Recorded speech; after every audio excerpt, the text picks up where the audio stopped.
Kabanata 701. Tinuro ni Caleb si Thomas. Naglakas loob ka bang sakta ng aking mga tao? Okay, wait lang. Hahayaan kitang magbayad ng presyo ayon sa batas. Gusto kong matutunan mo ang mga kahihinatnan ng pananakit sa aking mga tao. Pagkatapos, hinawakan ni Thomas ang kamay niya. Ginamit mo ba ang kamay na ito para itumba ang bote ng gamot?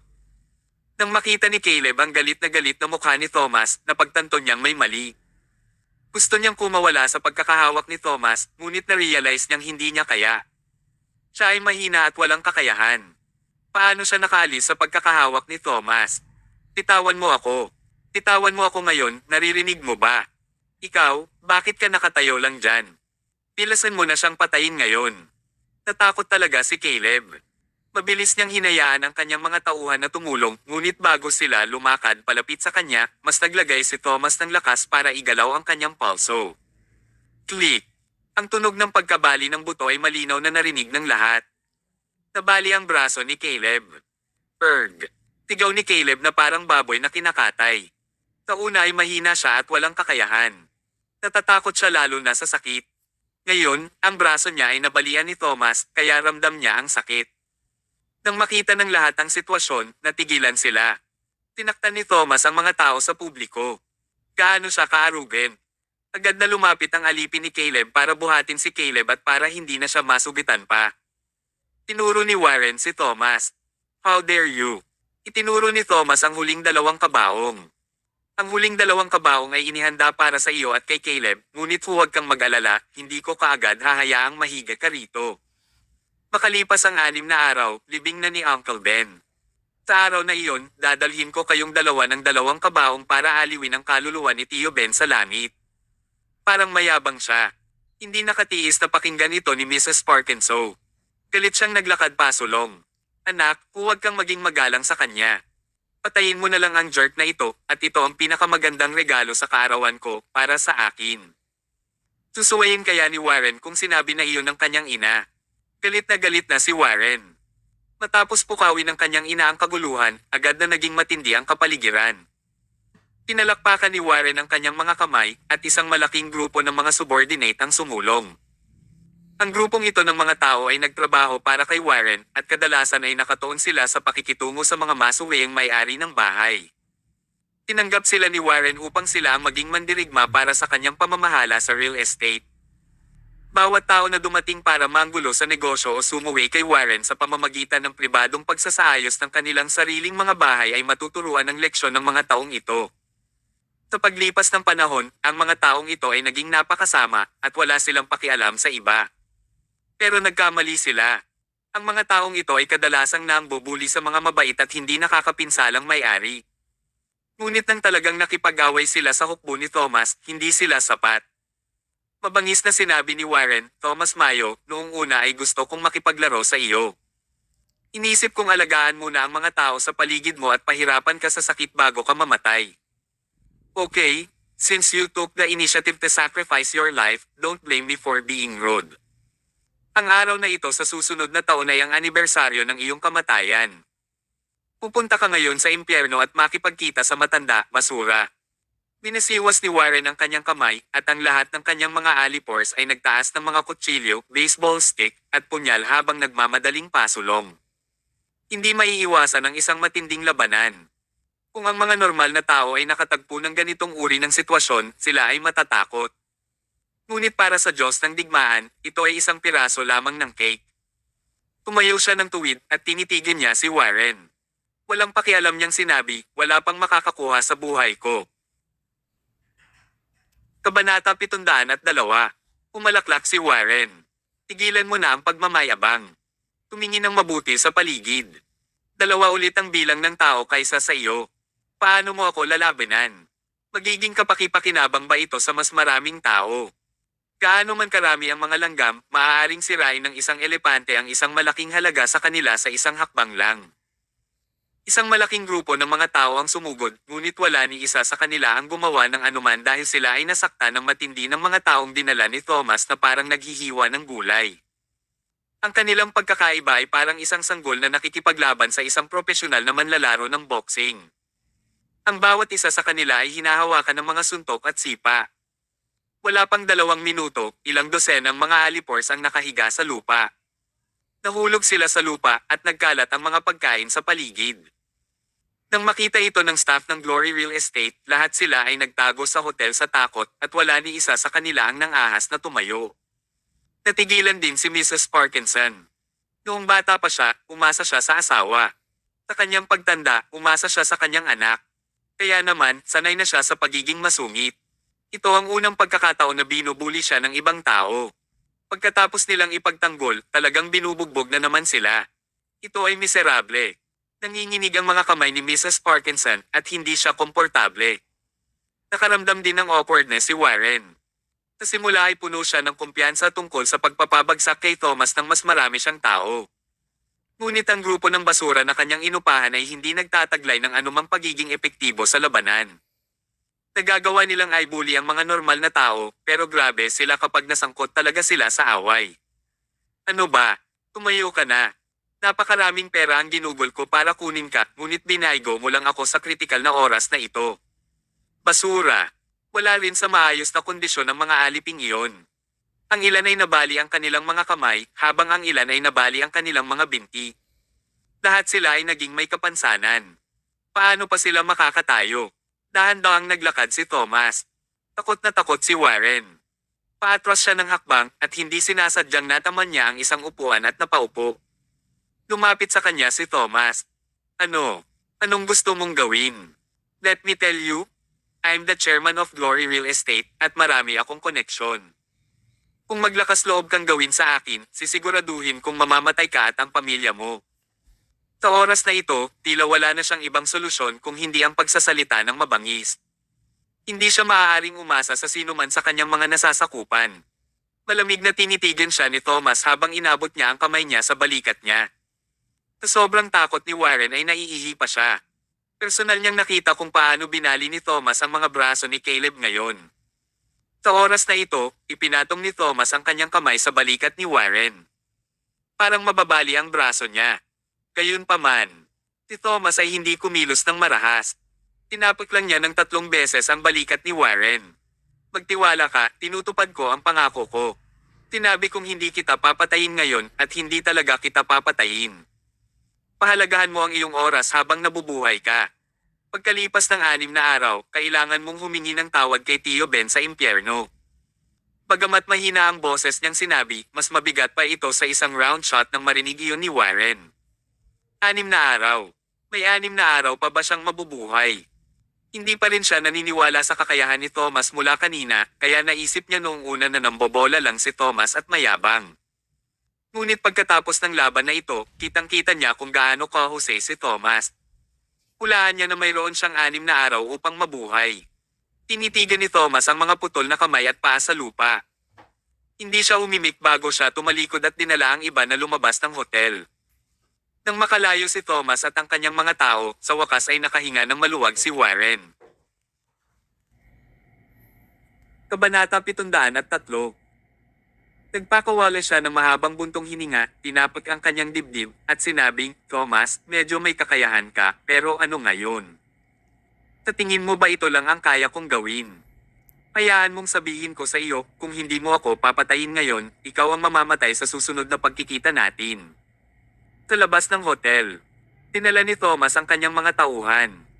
Tinundan siya ni Samson at curious na nagtanong, Boss, bakit mo gustong tumigil? Hindi ba magandang patayin sina Warren at Caleb, ang 2 Aztec, para makaganti kay Uncle Ben? Bago magsalita si Thomas, sinabi ni Ryan sa kabilang panig, kung papatayin natin sila ngayon, magiging napakadali nun para sa kanila. Ha!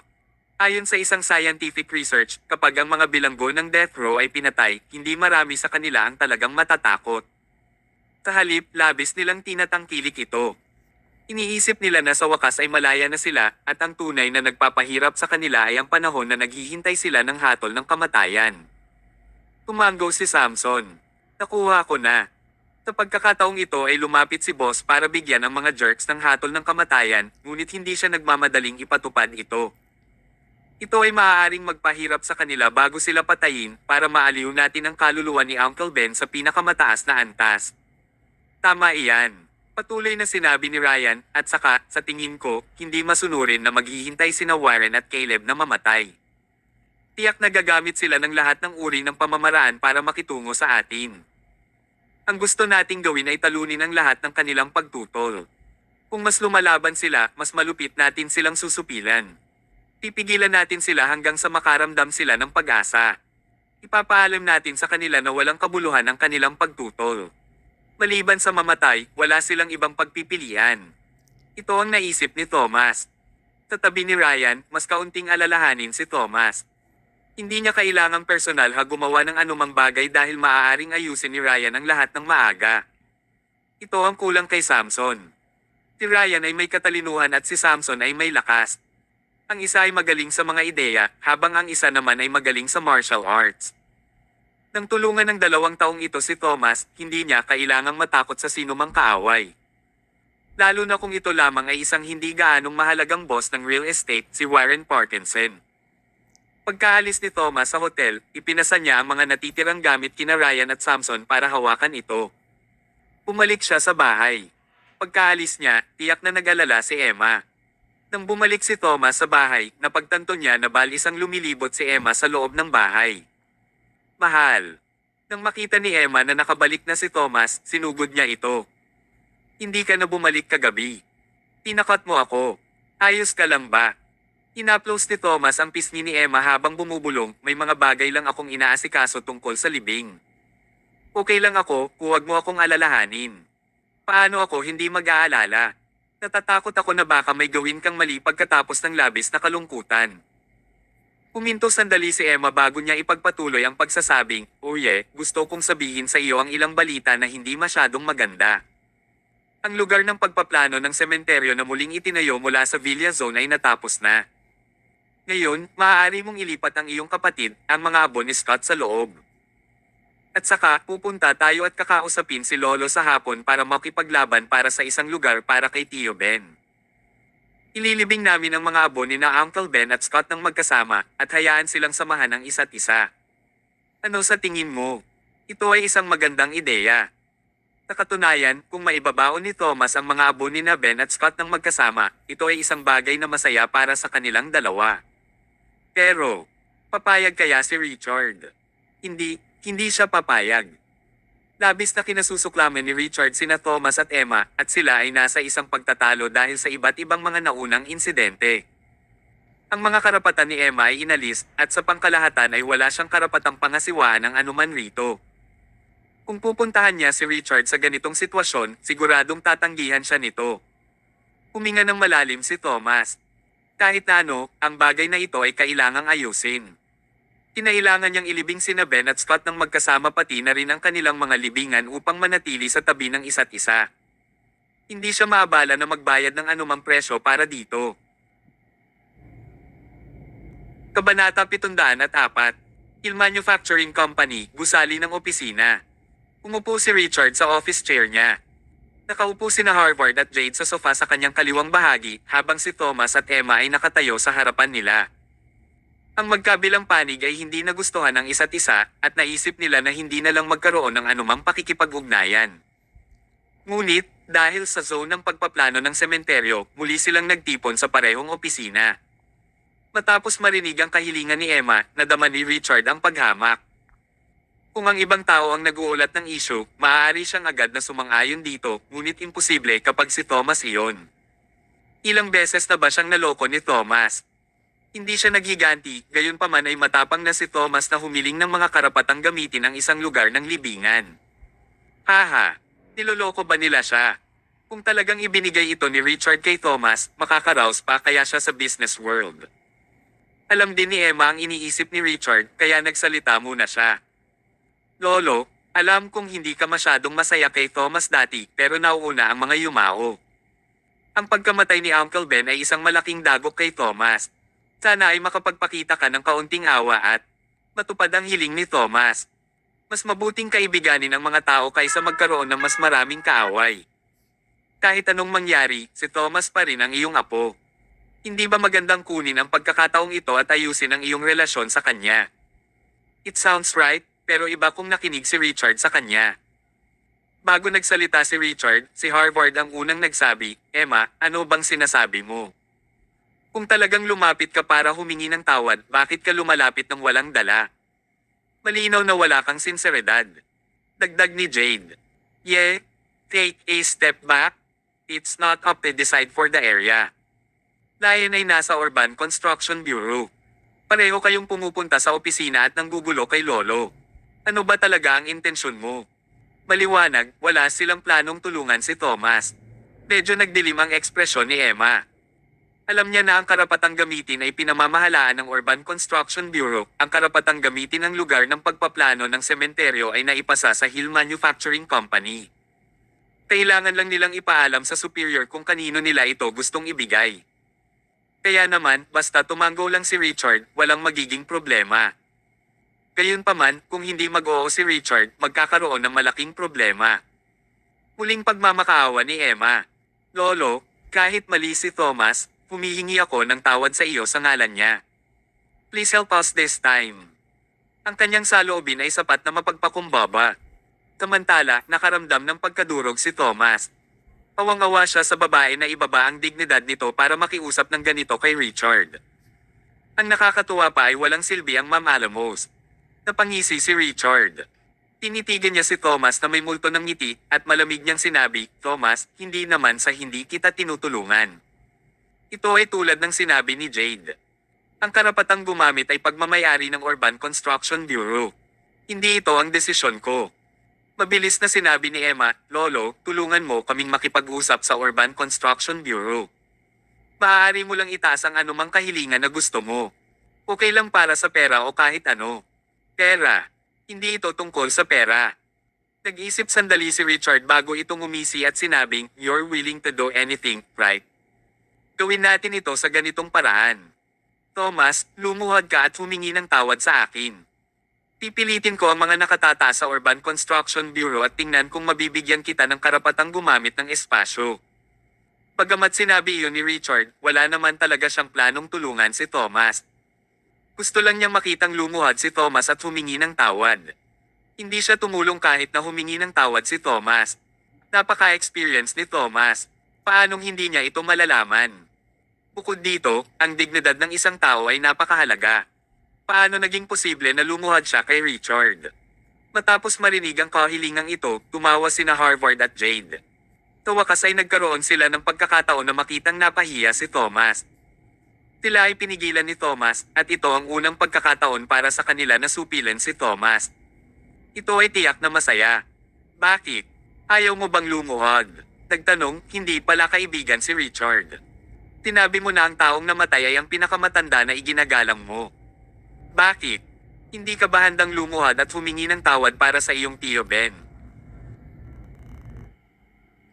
Kabanata 705. Mukhang nagpapanggap ka lang. Ang kanyang mga salita ay tumusok sa puso ni Thomas na parang kutsilyo. Hindi nakayanan ni Emma ang nakita, ngunit hindi siya nang ahas na magalit kay Richard. Kailangan niyang ibaba ang kanyang dignidad kapag kailangan niya ang tulong nito, kaya kailangan niyang pigilan ang sarili. As long as she could make Richard say yes, that was not a big deal na lumuhad lang. Tinitigan ni Emma si Thomas at nagdesisyon siya. Ito ang gagawin niya bilang asawa. Napakahalaga ng dignidad ng isang tao kaya hindi dapat lumuhad si Thomas. Babae lang si Emma. Nakaluhod lang siya at ayos na. Tsaka, dati, malaki ang naitulong ni Thomas kay Emma. Tinulungan niya itong malutas ang maraming problema at muli niyang iniligtas ang buhay nito. Sa makatuwid, ano ang malaking bagay para sa kanya na lumuhad ng isang beses para sa kanyang lalaki?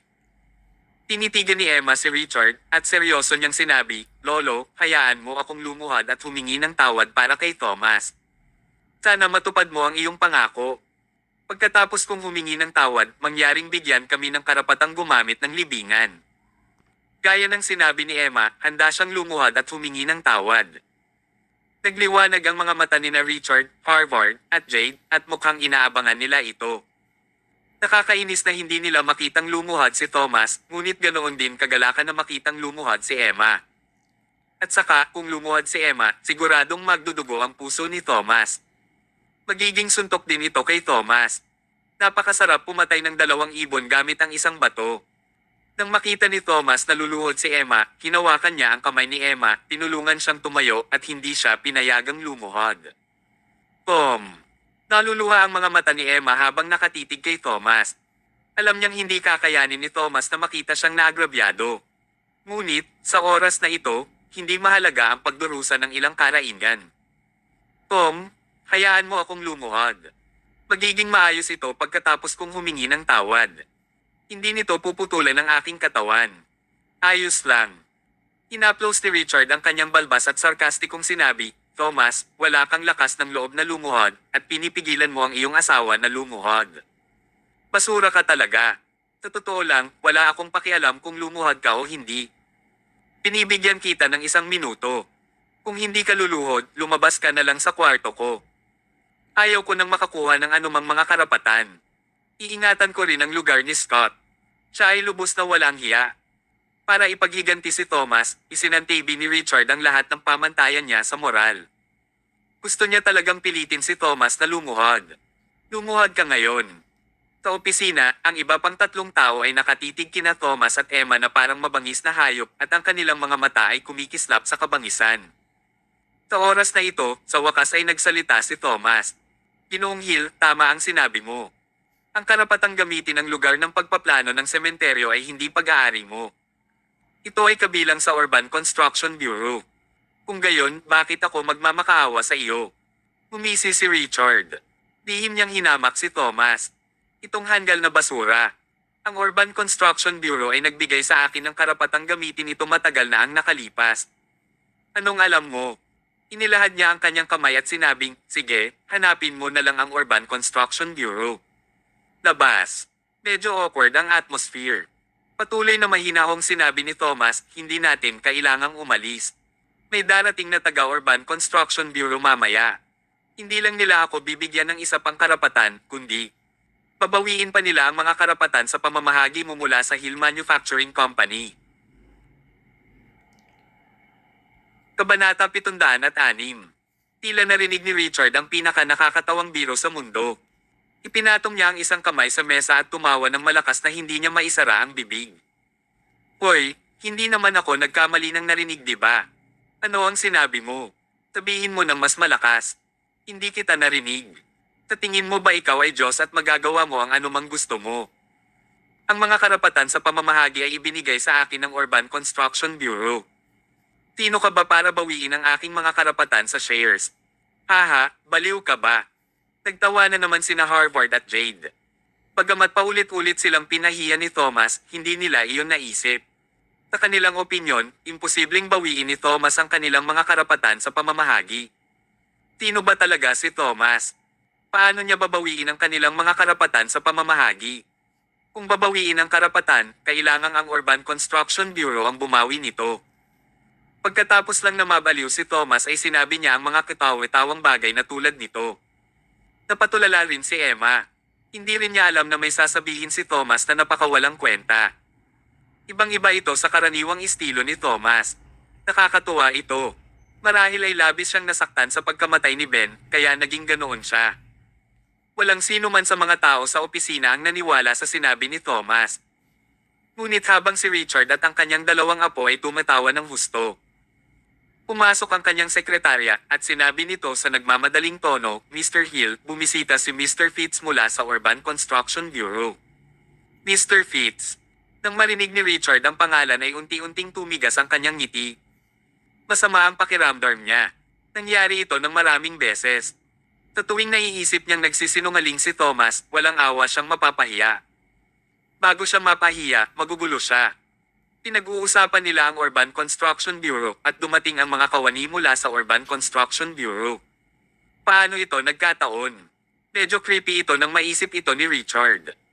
Tumigil sa pagngiti si Richard at agad na inayos ang mga tauhan niya na imbitahan si Mr. Fitz.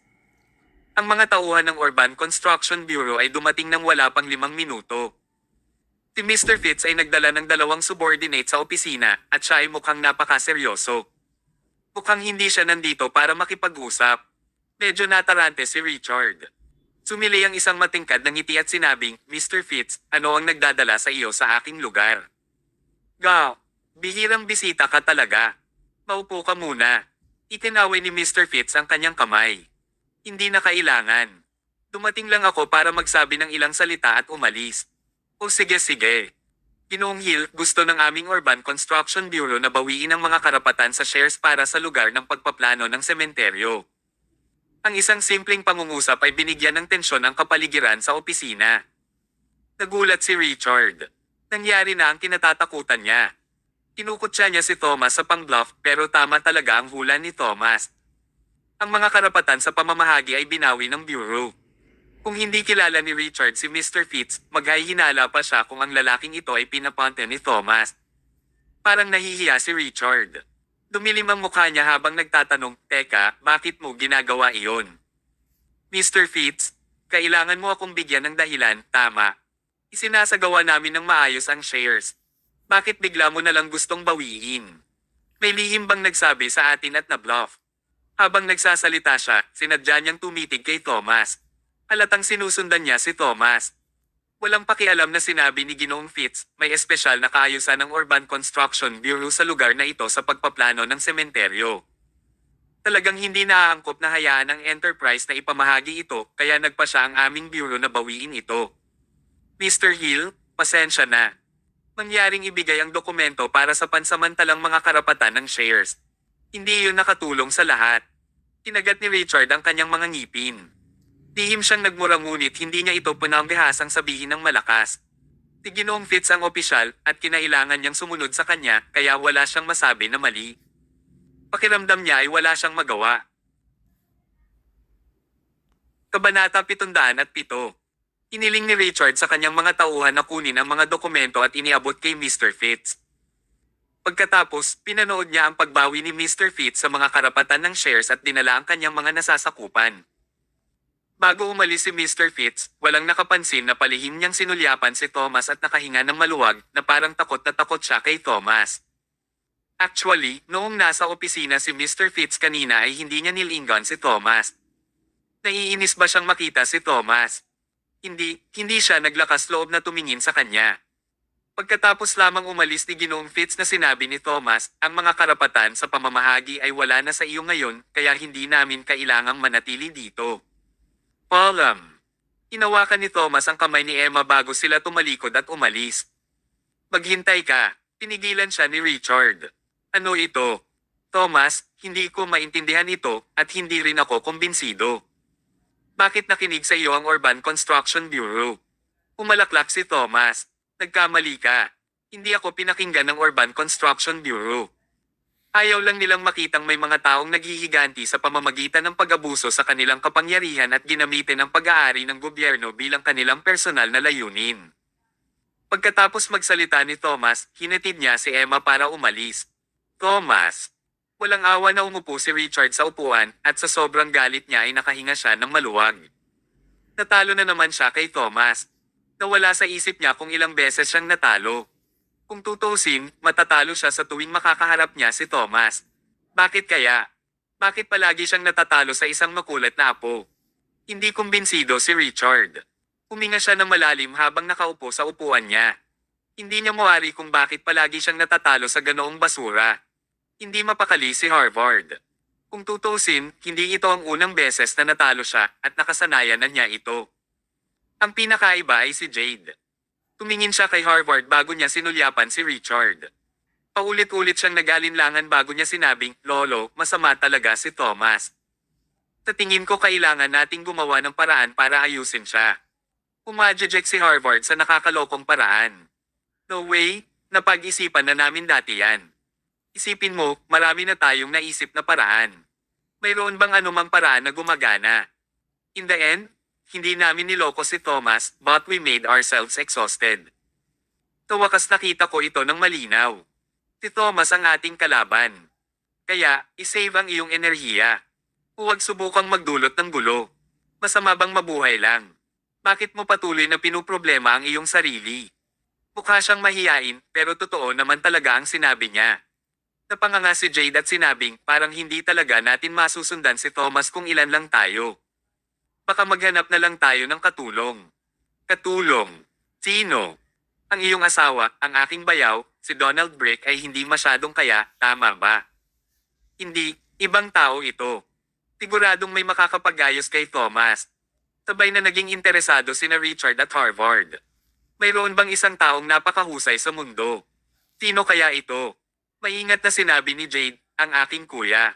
Bush. Sabay na nagdilim ang ekspresyon ni Richard at Harvard. Kinilabutan sila nang marinig nila ang pangalan. Sa katunayan, ang taong ito ay makapangyarihan.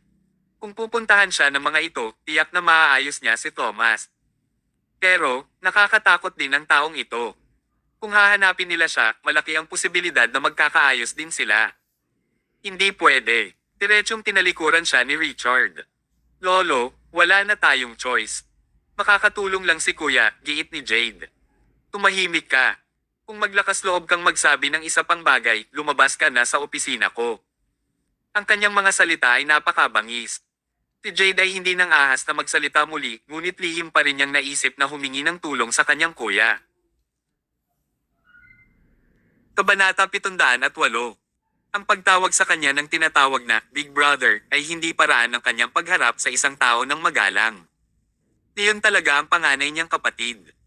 Actually, maliban kina Jade, Harvard, at Emma, meron pa silang panganay na kapatid na si Lucas Hill. Siya ang biological na kapatid ni Jade at apo ni Richard. Si Lucas ay kilala bilang anak ng ibang tao. Siya ay may talento sa pisikal at akademiko. Siya ay hindi lamang mahusay sa akademya at napakatalino, ngunit siya rin ay pisikal na mas malakas kaysa sa isang normal na bata. Matapos ang pagsisikap ng pamilya sa pagsasanay kay Lucas, mahusay siya sa lahat ng aspeto. Noong siya ay 20 years old pa lang, siya ay naging vice-presidente ng Hill Manufacturing Company at kabilang sa nangungunang 10 kilalang binata sa lungsod noong panahong iyon. Si Lucas ay isang henyo, at siya ay determinado. Sa kabila na siya ay bata pa, ang kanyang pamamaraan ay lubhang malupit.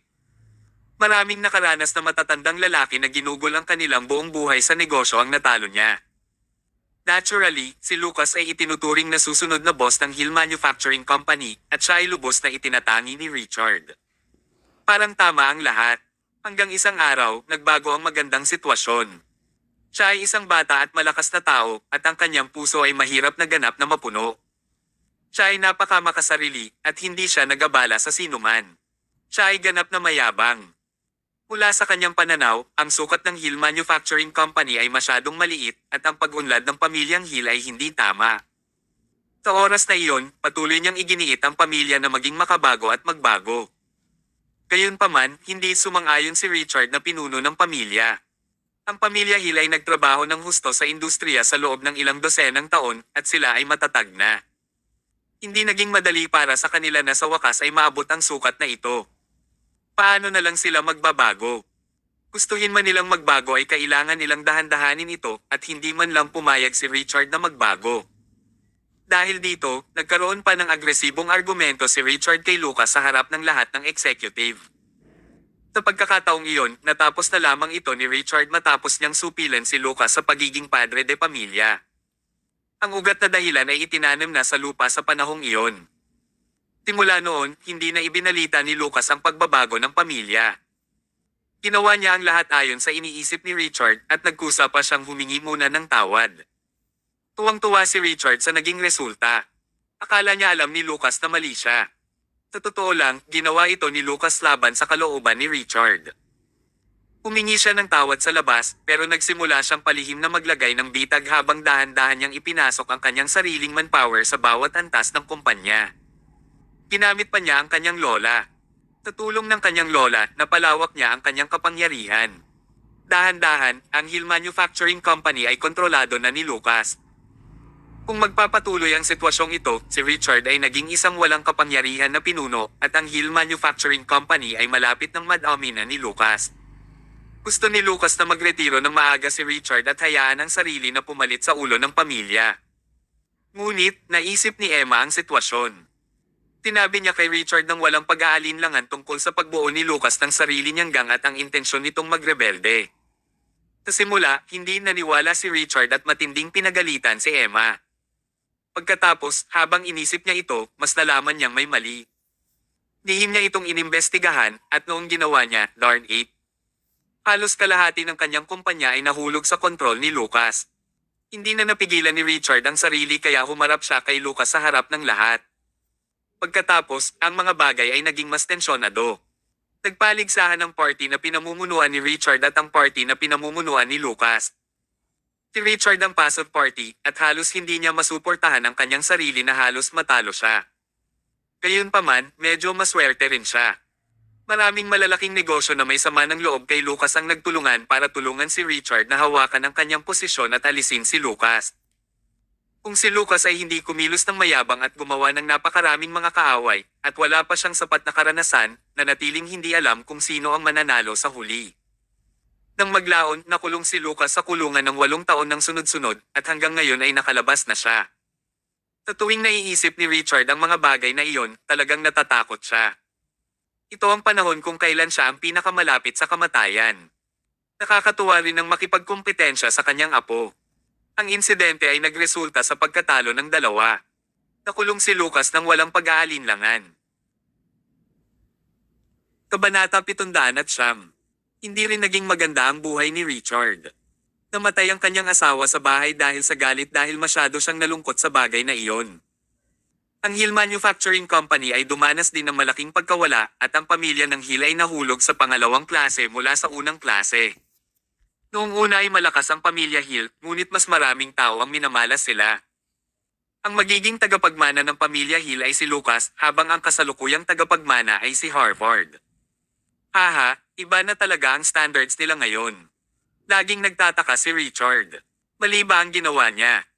Dapat ba siyang bumaba sa kanyang posisyon sa oras na iyon at hayaan si Lucas na magmana ng pamilya Hill? Sa kasong iyon, ang pamilya Hill ay hindi magdurusa ng malaking pagkawala at ang kanyang asawa ay hindi rin mamamatay sa galit. Bumaba na rin sana siya sa ganitong katandaan. Kung si Lucas ang kukuha ng padre de pamilya, makatitiyak si Richard. Kung Harvard ang pinuno, magwawasak ang pamilya Hill. Isang mahabang buntong hininga ang pinakawalan ni Richard at nakaramdam ng kawalan. Huli na para pag-usapan ito ngayon. Nagsisiman siya, ito ang sitwasyon ngayon. Ano pa ang masasabi niya? Ngunit, sigurado siya sa isang bagay na hindi niya magagawa, ang paghahanap kay Lucas. Masyadong nakakatakot ang lalaking iyon. Alam ni Richard na si Lucas ay isang lalaking magtatagal ng sama ng loob. Kapag siya ay pinalaya, ito ay magiging isang kakilakilabot na sakuna para sa buong pamilya ng Hill. Naiinis siya kay Thomas, pero hindi niya kayang bitawan si Lucas para lang harapin si Thomas. Ang sitwasyong iyon ay makaakit ng isang tigre pagkatapos na habulin ng isang lobo. At ito ay magiging mas nakakapinsala. Gayunpaman, hindi lahat ay nag-isip ng ganoon. At least, hindi mag-iisip ng ganoon si Jade. Kahit na ano, si Lucas ay kanyang biological na kapatid. Sa totoo lang, kung ang kanyang biyolohikal na kapatid na lalaki ang pumalit sa padre de pamilya, malamang na mas malaki ang tubo niya kaysa ngayon. Mas malapit sa kanya ang kanyang kapatid kumpara sa kanyang lolo. Ito ang nasa isip ni Jade. Ang grupong ito ng mga tao ay nagtipon dahil sa kita at walang pagmamahal sa pagitan nila. Maaari silang magtipon para sundan sina Thomas at Emma para kumita. Sa katulad na paraan, maaari rin silang tumalikod sa isa't isa para kumita. Malamig na tinitigan ni Jade si Richard at patuloy itong gumagawa ng plano. Baka ito na ang oras para palayain si Lucas. Kasabay nito, sa isang maliit na opisina ng Glory Real Estate, ibinaba ni Warren ang kanyang ulo at ang kanyang ekspresyon ay nakakatakot. Dahil siya ay pinahiya ni Thomas sa publiko, siya ngayon ay naging isang biro na pinag-uusapan ng maraming tao at ang kanyang ina ay nagkasakit pa dahil sa galit. Nanumpa siya na hindi siya magiging lalaki kung hindi siya maghihiganti. Isang lalaki ang nakaupo sa upuan sa kwarto. Mahaba ang buhok niya at naka-earstud. Nakayuko siya habang naglalaro. Kapag na-excite siya, sisigaw pa siya ng masaya. Ang lalaking iyon ay si Zion Kramer, ang sikat na gangster head sa Southland District. Ang taong ito ay may malawak ang network at makapangyarihan. Kinokontrol niya ang nakakatakot na underground gangster, Viper Gang. Mayroon siyang 13 na malalakas na gangster at bawat isa sa kanila ay kayang labanan ng 100 kaaway ng mag-isa. Kaya, tinawag silang 13 Viper. Aalis ang mga normal na negosyo kapag nakita nila ang mga ito. Hindi marami sa kanila ang nangahas na harapin sila. Ngayon, todo-todo na din si Warren para maghiganti. Gusto niyang gamitin ang Viper Gang para habulin si Thomas. Kabanata 710. Ang reputasyon ng Viper Gang ay kumalat sa buong Southland District matagal na ang nakalipas at ang mga normal na tao ay hindi nang ahas na lumapit sa kanila. Ang ganitong uri ng ulupong ay maaaring kumagit kapwa sa kaaway at sa sarili hanggang sa kamatayan. Kung hindi nila ito hinahawakan ng maayos, sila ay mawawasak. Kaya, maliban kung kinakailangan, tiyak na hindi haharapin ng mga normal na negosyo ang Viper Gang. Natural na naiintindihan ito ni Warren. Gayunpaman, pagkatapos niyang masaksihan kung gaano kahusay ang mga nasasakupan ni Thomas, alam niyang napakahirap talunin si Thomas ng mag-isa. Kailangan niyang humanap ng katulong. Ang Viper Gang ay isang mabuting katulong. Actually, malakas ang Viper Gang dahil sa recruitment standards nito. Dalawang uri lang ng tao ang maaaring maging miyembro ng Viper Gang. Una, kailangan kang nakulong dahil nakagawa ka ng isang mabigat na krimen. Pangalawa, nakagawa ka ng isang mabigat na krimen, ngunit tumakas ka. Ang dalawang uri ng taong ito ay napakabangis. Naglakas loob silang gawin ang lahat at hindi natatakot sa kamatayan. Napakalupit nila. Kapag ang isang malaking grupo ng mga tao ay nagtipon, maaari mong isipin ang dami ng kasamaan na nabuo. Hindi ito kakaiba kung bakit kilalang kilala ang Viper Gang. Napatingin si Warren kay Zion na nakaupo sa kabilang side at napalunok siya. Hindi siya naglakas loob na magsalita, ngunit ngumisi siya kay Caleb. Naunawaan ito ni Caleb at maingat na sinabi, Boss Zion, na nilaro ni Zion ang kanyang laro habang sinabi niya, hindi mo kailangang maging sobrang pigil. Tawagin mo na lang akong Zion. Bueno, Zion, tinawag ka ni Mr. Parkinson na pumunta dahil gusto niyang tumulong ka sa gagawin niya sa isang tao. Sabi ni Zion, kalokohan. Kung nalaman mong hindi ako nakikipag-ugnayan sa isang tao, sinusubukan mo bang magkaroon ng isang romantikong relasyon sa akin? Masyado akong na-curious sa taong hindi mo kayang harapin since napakalupit mong tao. Sino ito? Sa pagkakataong ito, unang sinabi ni Warren, Thomas Mayo. Ang chairman ng Shalom Technology. Shalom Technology. Tumawa si Zion. Hindi ba ito isang high-end na kumpanya na nagsasaliksik sa teknolohiya? Dapat may mga IT na disente para dyan. Hindi mataas ang kanilang combat effectiveness. Bakit? Ang mga mandirigma ba na kinuha mo ay hindi nagawang ayusin ang taong ito? Kapag karaniwan mong inaapi ang mga may-ari ng bahay at binugbog ang mga normal na tao, sila ay napakabangis. Nagpout si Warren. Huwag mo akong pagtawanan. Sabihin mo na, kaya mo bang kunin ang utos na ito? Walang pagdadalawang isip na sinabi ni Zio, and, in my place, there's no order that I can't take. Ngunit, masasabik ako kung kailangan kong makitungo sa isang magandang kumpanya na minamahal ng lahat. Kailangan mong gumastos ng mas maraming pera para pakalmeyan ang nag-aalala kong puso. Magkano ang gusto mo? $1 billion. Ano? Galit na tumayo si Warren. Bakit hindi ka pumunta at magnakaw sa isang bangko? $1 billion. Masyado kang magpresyo. Pinaandar ni Zion ang kanyang telepono habang sinabi niyang, sobra.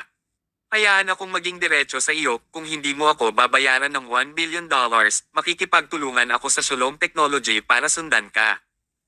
Sa oras na iyon, hindi ako hihingi sa kanila ng kahit anong sentimo at magtatrabaho ako ng libre hanggang sa mapatay ko kayong lahat. Malupit talaga siya. Hindi naging madali ang pakikitungo sa Viper Gang. Malinaw na alam ni Warren na pinagbabantaan siya ni Zion, ngunit pakiramdam niya ay wala siyang magawa. Kung hindi siya magbabayad, ang Viper Gang ay makikipagtulungan sa Shalom Technology upang habulin siya at kailangan niya maghintay para sa kamatayan. Patuloy na sinabi ni Zion, walang gaanong oras para mag-isip ka, nasa ganito na ako. Kung hindi ka pa nakapagdesisyon pagkatapos kung matapos ang round na ito ng aking laro, maaari kang maghanda para sa iyong libing. Pinilit siya ni Zion. Napangiti si Zion at nagsalita sa mahinahong tono, ngunit bawat salita mula sa kanya ay maaaring magpasindak kay Warren. Ako. Sumasang-ayon ako. Napabuntong hininga si Warren. $1 billion. Hanggat maaari mong ayusin ang Shalom Technology at Thomas, hindi kita babayaran ng mas mababa sa $1 billion. Sinabi ni Zion, magbayad bago ako magtrabaho. Ikaw. Galit na galit si Warren na hindi siya nakaimik pero winagiway niya ang kamay. Sige. Caleb, dalhin mo siya sa pera.